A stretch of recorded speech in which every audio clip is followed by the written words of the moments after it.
Hey everybody, today's video is all about viscerofascial release.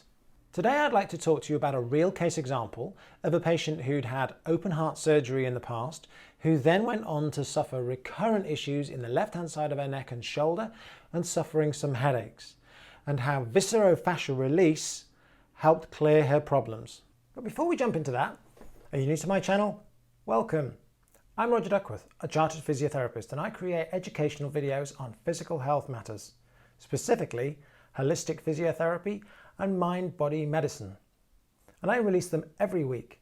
So make sure you're subscribed and you have your notifications turned on so you don't miss out. So today, I'd like to share with you a real example of a person who is a brilliant example of how everything's connected. This lady came to see me complaining of a 5-year history of left-sided neck pain, shoulder pain, and she'd been to see around about 4 or 5 different physical therapists and osteopaths, all of whom had been able to help her briefly, but unfortunately her symptoms had kept returning.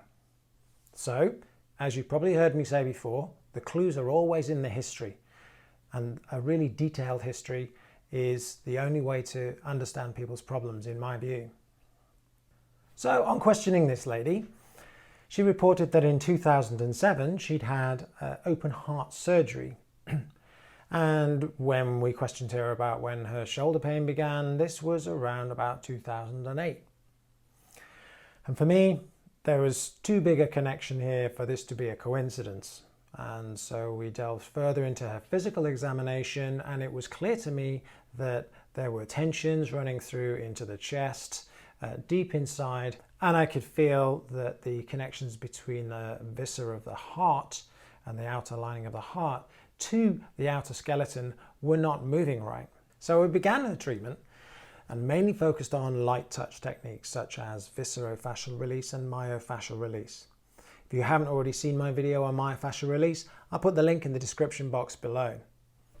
I worked very lightly with techniques such as viscerofascial release and myofascial release, working through the chest from front to back, working to release the tension that I could feel in the thorax, in the chest. And I'm really pleased to say that she made an amazing improvement in the first session, and I hadn't even touched her neck. I went on to treat her for some more sessions, and I'm really pleased to say that she reported a significant improvement, in fact, completely symptom-free.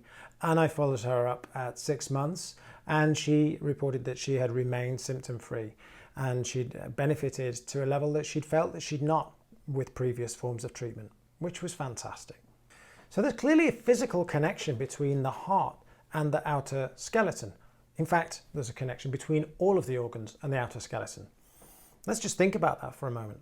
Our organs are not just floating about there. They are suspended from the outer skeleton. They are attached to other things. They're attached to the rib cage. They're attached to other muscles and other organs. And understanding these connections and what we can do about them is viscerofascial release. These connections, as obvious as they might seem, and really well documented. There's nothing unusual about this. It's very clear in Gray's Anatomy. Anybody that's ever done dissection will know that these connections exist. And yet, we seem to forget about them in medicine. Even doctors are very guilty of not really remembering these anatomical connections between the internal organs and the outer organs. Physiotherapists are often just as guilty. In fact, unless people have gone on to undertake specific training in visceral techniques, they usually don't pay much attention to them, or they wouldn't make those links between what's going on in the patient's symptoms and perhaps what's going on in their internal organ mobility. So let's look at the heart, for example. It's attached to the breastbone, to the sternum in front. At the back, it's attached to one of the thoracic vertebrae, the fourth thoracic vertebrae, somewhere between the shoulder blades. It's attached below to the diaphragm, and it's attached to the neck, around the third and fourth and fifth vertebrae in the neck. Not surprisingly, this can be commonly affected by whiplash, And in another video on my own journey and my own story as a physiotherapist and how I've learned the techniques that I've learned, physician heal thyself, we often learn from our own experiences in life, don't we?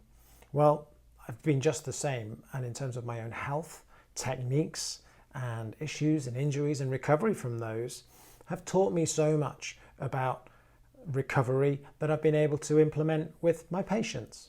So in a car accident, we might get a bracing of the diaphragm below, we may get seatbelt trauma to the breastbone and to the rib cage, we may get a whiplash of the head jolting back, and if our organ, our heart and pericardium is contained within that, it's going to undergo trauma and a wrenching during the injury. So why does it surprise us so much that we might have some scarring around the lining of the heart, and why restrictions and internal scarring, maybe to do with the heart and its attachments, might go on to create or perpetuate neck problems or shoulder problems?